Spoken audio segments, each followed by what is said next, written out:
مکتوب شریف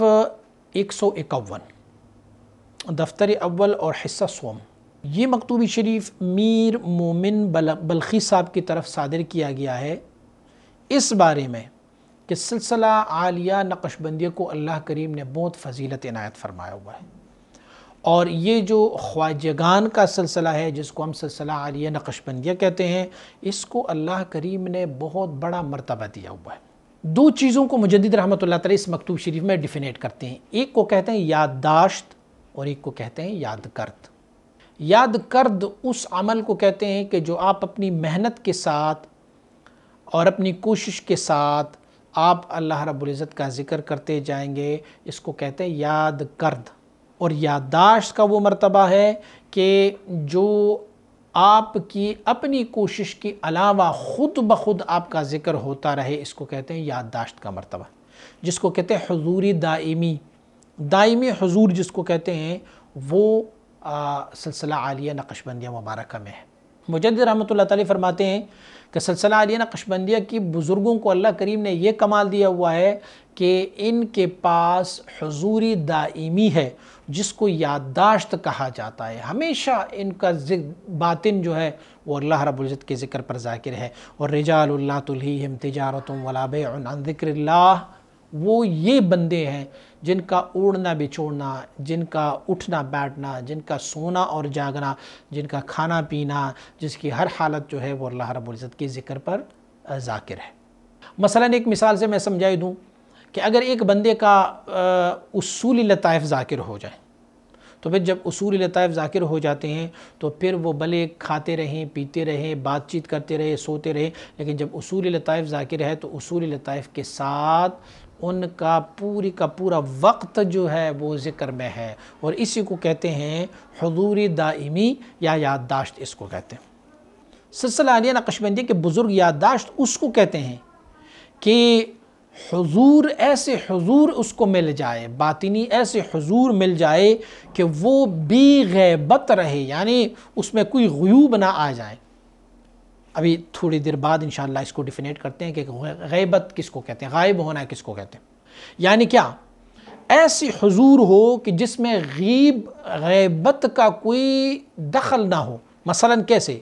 یعنی ایسے حضور ذات ہو کہ بغیر حجابات جو شیونات کے ہیں یا اعتبارات کے، ان سارے حجابات اور جو شیونات اور اعتبارات کے حجابات ہیں وہ سب کے سب وہاں سے ختم ہو چکے ہوں۔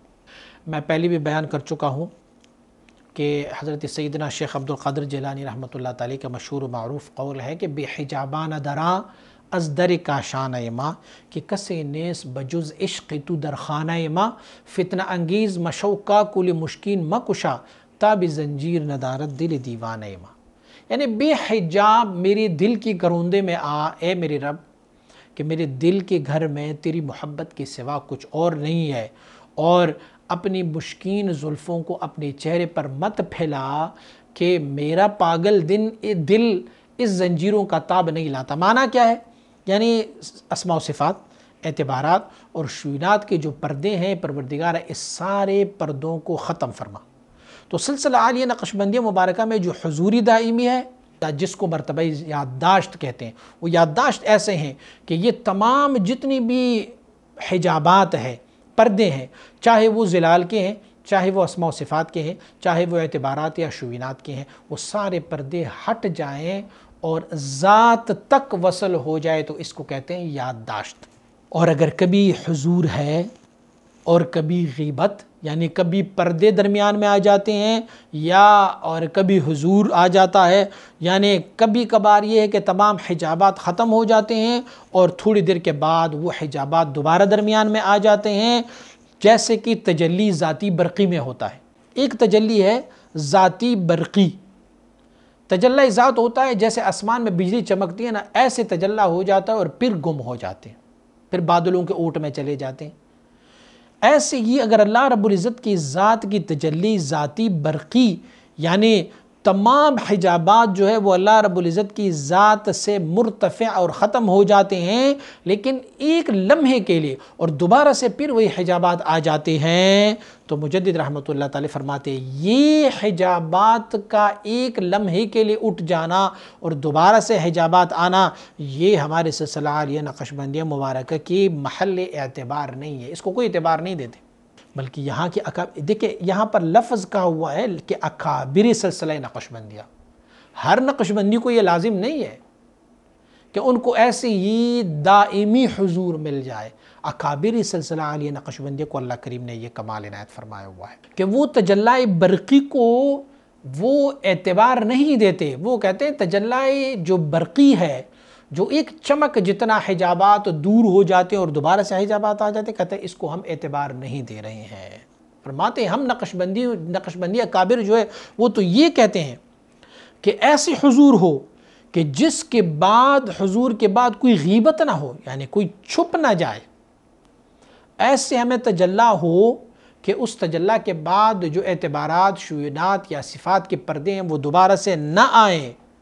اسی کو جب کوئی بندہ سلسلہ عالیہ نقشبندیہ کی کسی بزرگ کو یہ مل جاتا ہے تو پھر اس مقام میں ان کو فنائے اکمل مل جاتا ہے، اس کو کہتے ہیں فنائے اکمل اور پھر یہ ہے کہ وہ حجابات ہرگز دوبارہ نہیں آتے۔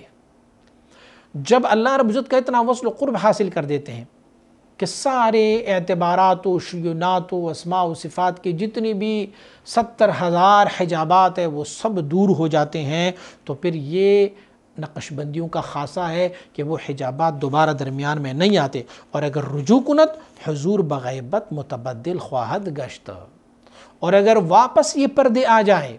اعتبارات کی، شیوعات کے یا اسماء و صفات کے یہ پردے واپس آ جائیں، تو پھر اس کو ہم کیا کہتے ہیں؟ یہ وہ حضور ہے جس کے بعد غیبت آ گیا،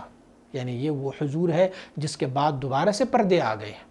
تو اس کو ہم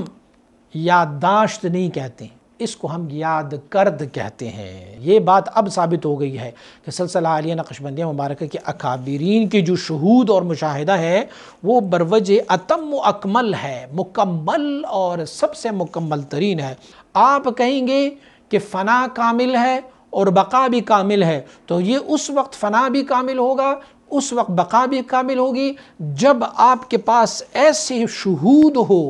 کہ وہ بی غیبت ہو، ایسے شہود و مشاہدہ ہو کہ جس کے بعد کوئی پردے، کوئی حجابات نہ آئے، تو اس کو ہم کہتے ہیں کہ اب اس بندے کو اتم فنا ملا ہوا ہے اور اتم بقا اس کو ملا ہوا ہے۔ ہاں کبھی ایک تجلی ہو اور دوبارہ سے پھر حجابات آئے تو اب فنا بھی اتم نہیں ہے اور بقا بھی اتم نہیں ہے۔ فنا اور بقا کی اتم کی دلیل یہ ہے کہ ان کو شہود ہو بی غیبت، شہود و مشاہدہ ہو بغیر حجابات کے، ایسا نہ ہو کہ کچھ لمحات کے لیے شہود و مشاہدہ ہو اور دوبارہ سے وہ پردے اور حجابات دوبارہ آ جائیں۔ تو اگر دوبارہ سے پردے اور حجابات آ جاتے ہیں تو یہ مرتبہ ہے یاد کرد کا، اور اگر حجابات دوبارہ سے نہیں آتے تو یہ مرتبہ ہے یاداشت کا۔ اگر حجابات دوبارہ سے آ جاتے ہیں تو پھر ان کا نہ فنا اتم ہے نہ بقا اتم ہے، اور اگر حجابات درمیان میں سے دوبارہ نہیں آتے تو اس کو فنائے اتم کہتے ہیں اور بقائے اتم بھی اسی کو کہتے ہیں۔